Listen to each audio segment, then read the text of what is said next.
नमस्कार, आप देख रहे हैं न्यूज़ पीआर। मैं हूं आदेशपुरी। बिहार में बीएसएससी के द्वारा लिया जाने वाला इंटर स्तरीय परीक्षा जो कि 7 सालों से चल रहा है और अंततः छात्र जो हैं इसे अब ट्विटर पर ट्रेंड करा रहे हैं और हैशटैग दिए हैं क्लियर बीएसएससी 2014 वैकेंसी क्लियर करने के लिए, क्योंकि जीतन राम मांझी के समय में ही वैकेंसी आई थी और मुख्यमंत्री नीतीश कुमार इस दरमियान 3 बार शपथ ग्रहण ले लिए, लेकिन ये परीक्षा जो है अभी तक खत्म नहीं है। इसके अलावा आपको बता दें कि राष्ट्रीय छात्र एकता मंच 5 जून 2020 को इसकी स्थापना हुई थी। 1 साल हुआ है और एक पहली वर्षगांठ मनाया जा रहा है। आपको बता दें कि छात्रों के विभिन्न मुद्दों को लेकर और बीएसएससी के इंटर स्तरीय एग्जाम को लेकर ट्विटर ट्रेंड को छात्र नेता दिलीप ने भी अपना समर्थन दिया है और छात्रों से आह्वान किया है। चलिए सुनते हैं दिलीप ने क्या कहा। नमस्कार दोस्तों, मैं दिलीप कुमार।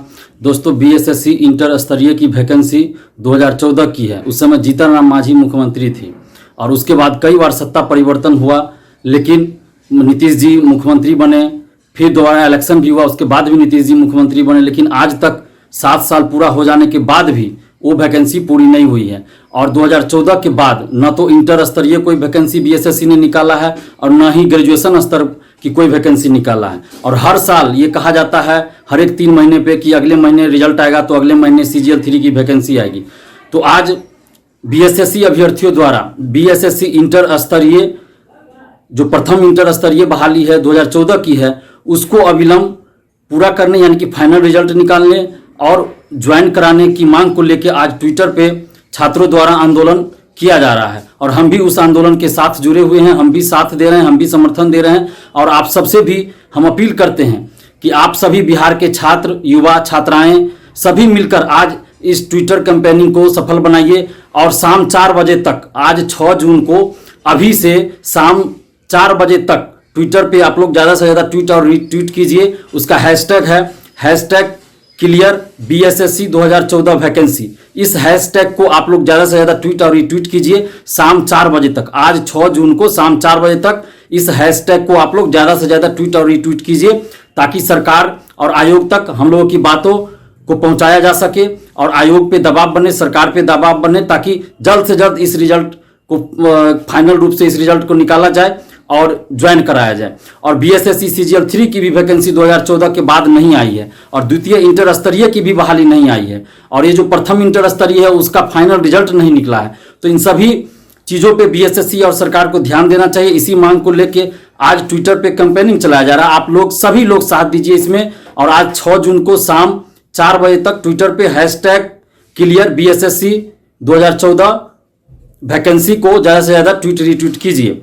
और आप लोगों को पता ही होगा कि 5 जून को राष्ट्रीय छात्र एकता मंच का प्रथम स्थापना दिवस था, विश्व पर्यावरण दिवस भी था और जेपी आंदोलन दिवस यानी कि संपूर्ण क्रांति दिवस भी था। इस अवसर पे हम लोगों ने बिहार के हर एक जिले में छात्र युवाओं द्वारा पौधारोपण किया गया। जिनसे जितना ही संभव हो सका उतना पौधारोपण किया गया और जो लोग नहीं कर पाए वो अगर आज भी करना चाहे तो कर सकते हैं, क्योंकि पेड़ लगाने के लिए कोई जरूरी नहीं कि आप 5 जून को ही लगाएं, किसी भी दिन आप पौधारोपण कर सकते हैं। लेकिन 5 जून को हम लोगों ने एक अभियान के तहत इसको लिया था ताकि ज़्यादा से ज़्यादा लोग जुड़े और मुझे खुशी है कि हजारों छात्र युवा इससे जुड़े और बहुत सारे छात्रों ने तो मुझे फोटो भी सेंड किया जिसे मैंने फेसबुक पे पोस्ट कर दिया।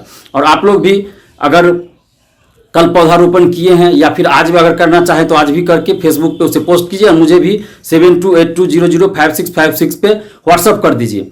और राष्ट्रीय छात्र एकता मंच की जो स्थापना की गई थी वो पिछले साल 5 जून को ही की गई थी और इसकी स्थापना का मुख्य उद्देश्य था कि बिहार में जो प्रतियोगी परीक्षा में धांधली हो रही है उस धांधली को रोकने के लिए, पेपर लीक और आंसर जो वायरल हो जाता है उसको रोकने के लिए और शिक्षा माफियाओं पे सख्त कानूनी कार्रवाई करने के लिए, लड़ाई लड़ने के लिए, छात्रों को न्याय दिलाने के लिए इस मंच की स्थापना की गई थी। क्योंकि बिहार में कोई भी ऐसा छात्र संगठन नहीं है जो पार्टी पॉलिटिक्स, जाति धर्म से ऊपर उठ के छात्रों के हित की लड़ाई लड़े और इसी वजह से छात्रों की सलाह पर ही हमें पिछले साल 5 जून को इस राष्ट्रीय छात्र एकता मंच की स्थापना करनी पड़ी थी, जिसमें हजारों छात्र शामिल थे। फेसबुक के माध्यम से हम लोगों ने इसकी स्थापना की थी ऑनलाइन लाइव आकर और कल भी हम फेसबुक पे लाइव थे, चूंकि कोरोना का समय पिछले साल भी था और इस साल भी कोरोना के चलते हम लोग कोई विशेष सभा सम्मेलन आयोजित नहीं कर पाए।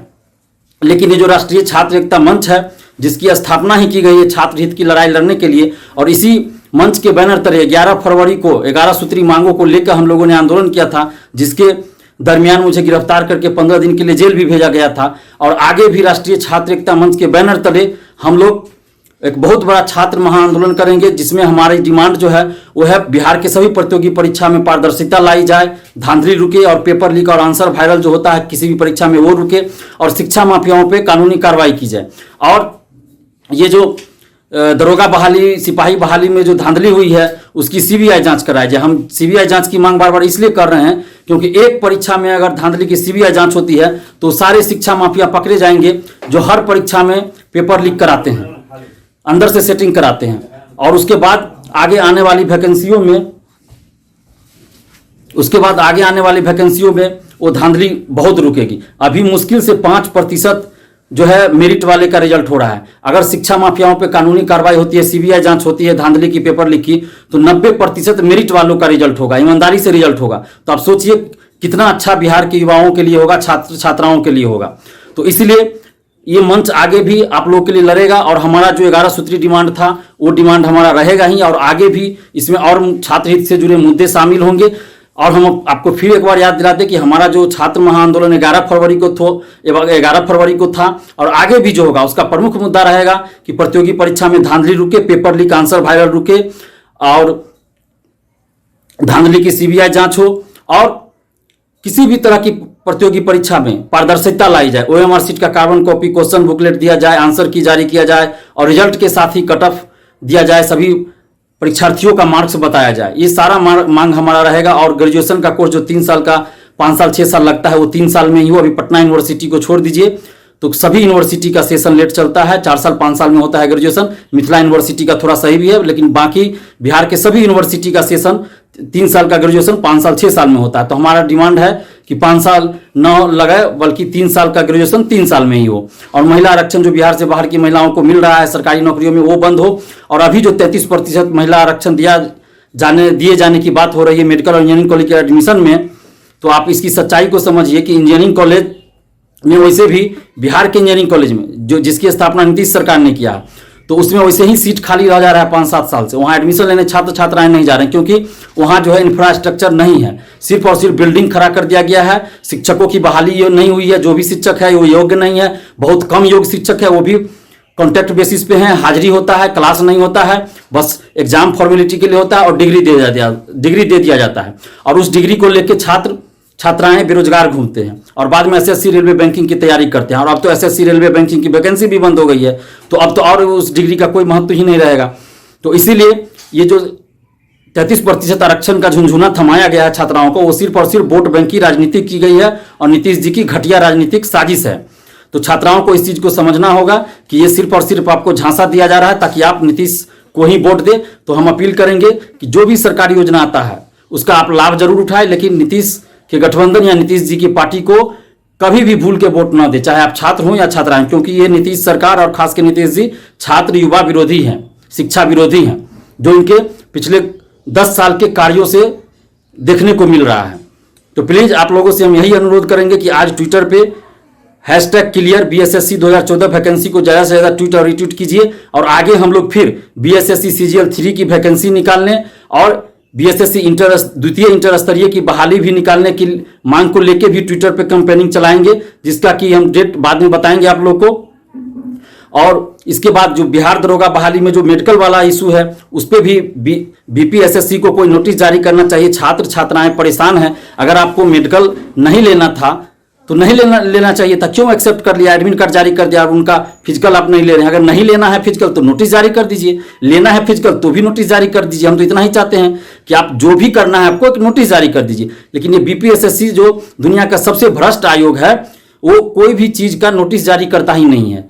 अब देखिए 2213 दरोगा जो नई बहाली है उसका एग्जाम कब होगा, PT कब होगा, नहीं होगा, उसके बारे में कोई सूचना तो दे देनी चाहिए कि 4 महीना बाद होगा, 5 महीना बाद होगा, 7 महीना बाद होगा, कब होगा, कुछ तो नोटिस जारी कर देना चाहिए था, लेकिन नहीं किया जाता है। न तो एग्जाम का नोटिस जारी किया जाता है, न वैकेंसी कब आएगी उसका नोटिस जारी किया जाता है, और न ही रिजल्ट का नोटिस जारी किया जाता है। आपको शिक्षा माफियाओं के द्वारा ये सब का पता चलता है कि कब क्या होने वाला है।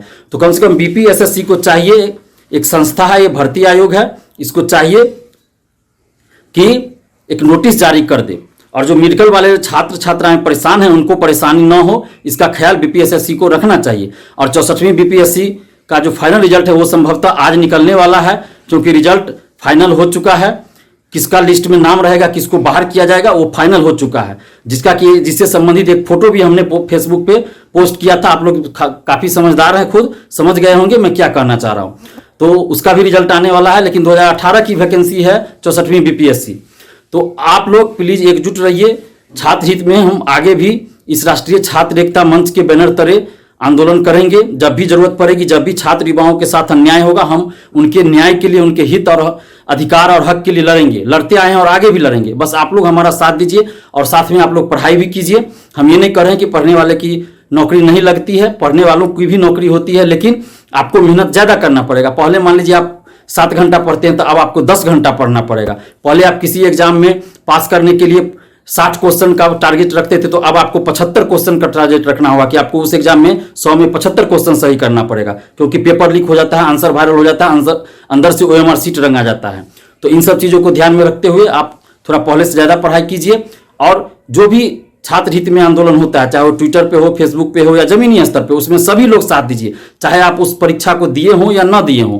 क्योंकि ये जरूरी नहीं है कि बीएसएससी के लिए आज हो रहा है तो जो बीएसएससी के अभ्यर्थी हैं उन्हीं के लिए है, ये आगे आने वाली पीढ़ी के लिए भी है, और जो लोग परीक्षा नहीं दिए उनके लिए भी है। तो प्लीज सभी लोग एकजुट होइए और साथ दीजिए। धन्यवाद। जय हिंद। तो जैसा कि आपने सुना कि दिलीप का भी साफ कहना है कि जो बीएसएससी का एग्ज़ाम है उसे जल्द से जल्द पूरा किया जाए और बिहार में प्रतियोगी परीक्षाओं को में होने वाली धांधलियों को ख़त्म किया जाए, इस पर जांच बैठाया जाए और कैलेंडर को मेंटेन किया जाए। तो फिलहाल इस वीडियो में इतना ही। वीडियो पसंद आया लाइक शेयर करें, हमारे चैनल न्यूज़ पेपर को सब्सक्राइब जरूर कर लें। धन्यवाद।